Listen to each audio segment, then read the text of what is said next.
Sorry Sameera. Aravinda.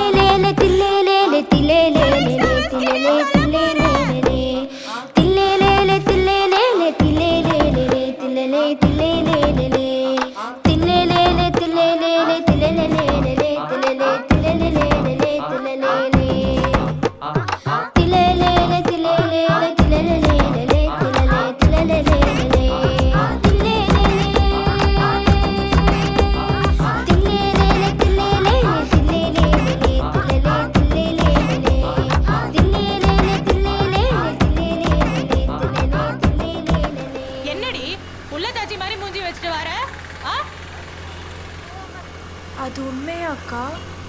எதுடி? முத்தம் கொடுத்தா குழந்தை பிறந்துரும் சொன்னியே அது? ஆமா.